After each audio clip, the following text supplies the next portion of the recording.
안녕하세요. 오늘은 김상욱 의원의 국민의힘 탈당 배경, 이걸 좀 깊이 들여다볼까 합니다.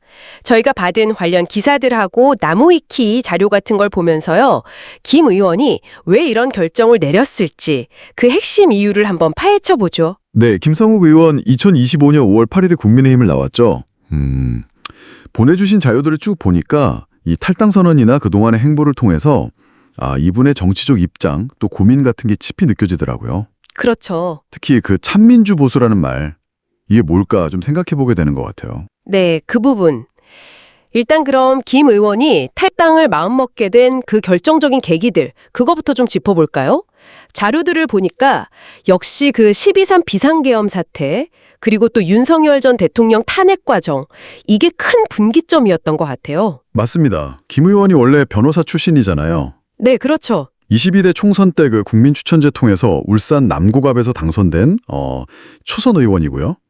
보내주신 기사들 보면 나오지만 비상계엄 해제 여부 결의안 표결 여기 참여했었고, 참여했었군요. 네, 그리고 그 이후에 윤 전 대통령 탄핵 소추안 표결에도 참여해서 찬성 입장을 밝혔죠.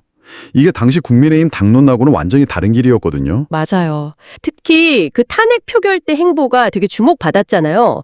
처음에는 약간 당론 따라서 반대하는 듯 하다가 네, 그랬죠. 근데 나중에는 찬성 의사를 딱 밝히고 2차 표결 때는 진짜 찬성표를 던졌다고 알려졌고요. 그 본회의장에서 막 눈물 흘리는 모습도 잡혔었고요. 네, 맞아요. 이런 소신 행보 때문에 그 이후에 당 안에서 압박이 상당했을 것 같아요. 그렇죠. 보내주신 자료들 보면 언론 보도 같은 데서는 당내 반탄핵파들이 막 공개적으로 탈당하라고 요구하고 지역구에서도 비난 여론이 들끓었다. 이런 내용이 좀 강조되고요. 또 나무위키 자료 이런 걸 보면 상임위를 갑자기 바꿔버린다든지 행안위에서 농해수위로 아니면 당직, 여가위 간사나 시당위원장 같은 거에서 배제한다든지 이런 좀 구체적인 당내 조치들이 시간 순서대로 나와 있더라고요. 구체적인 불이익 같은 거군요. 네. 그러니까 밖에서는 비난받고 안에서는 또 이렇게 고립되고 이중고를 겪은 거죠. 심지어 살해 협박까지 받았다는 내용도 있더라고요. 와, 정말 극심한 압박이었네요. 그런 상황에서 탈당 선언하면서 내세운 말이 뭐였죠? 극우 보수나 수구 보수가 아니라 참 민주 보수의 길을 가겠다. 이 말이 되게 눈에 띄던데요? 네. 김 의원이 기자회견문이나 이런 자료들에서 밝힌 걸 보면 국민의힘이 더 이상 국가와 국민을 위한 정통보수 정당의 역할을 할 가능성이 사라졌다. 이렇게 판단을 한 거예요. 가능성이 없다. 네. 그러면서 보수의 가치는 공정, 합리, 자유 이걸 믿고 헌법 질서와 자유민주주의를 지키는 것이다. 이렇게 딱 정의를 하더라고요. 근데 비상계엄은 이런 가치를 완전히 어기는 반헌법적이고 반민주적인 행위였다. 이렇게 아주 강하게 비판했죠. 그러니까 당이 너무 진영 논리에 빠져서 이런 기본 가치를 훼손했다. 이렇게 본 거죠. 그가 말하는 참 민주 보수라는 건 결국 뭐랄까 절차적 정당성이나 민주주의의 원칙, 이걸 당의 입장이나 어떤 진영 논리보다 더 중요하게 생각하는 태도? 이렇게 연결되는 것 같아요. 그렇군요. 그럼 탈당하고 나서는 앞으로 어떻게 하겠다. 이런 계획도 밝혔나요? 일단 특정 정당에 바로 간다거나 신당을 만든다거나 이런 것보다는 좀 이재명 민주당 대표나 이준석 개혁신당 대표 이런 다른 정치 지도자들하고 만나서 현안에 대해 좀 고민을 나눠보고 싶다. 이런 의사를 밝혔어요. 좀 열어놓고 보겠다. 네.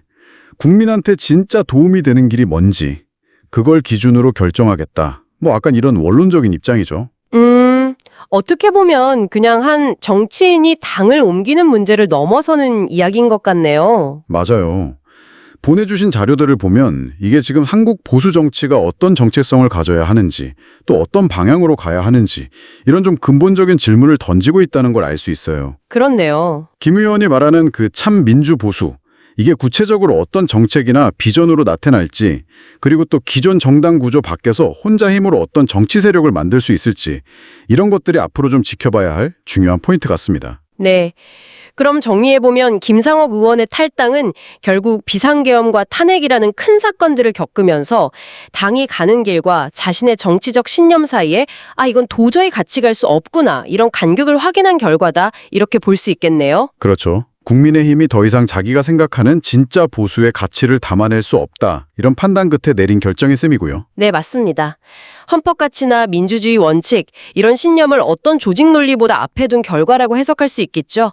그의 사례는 우리한테도 개인의 양심이나 소신이 거대 조직의 입장과 부딪힐 때 어떤 선택을 할 수 있는지, 또 이 시대의 보수란 건 뭘까? 어떤 가치를 지향해야 할까? 이런 걸 좀 돌아보게 만드는 계기를 주는 것 같아요. 또 이런 질문을 던져볼 수 있을 것 같습니다.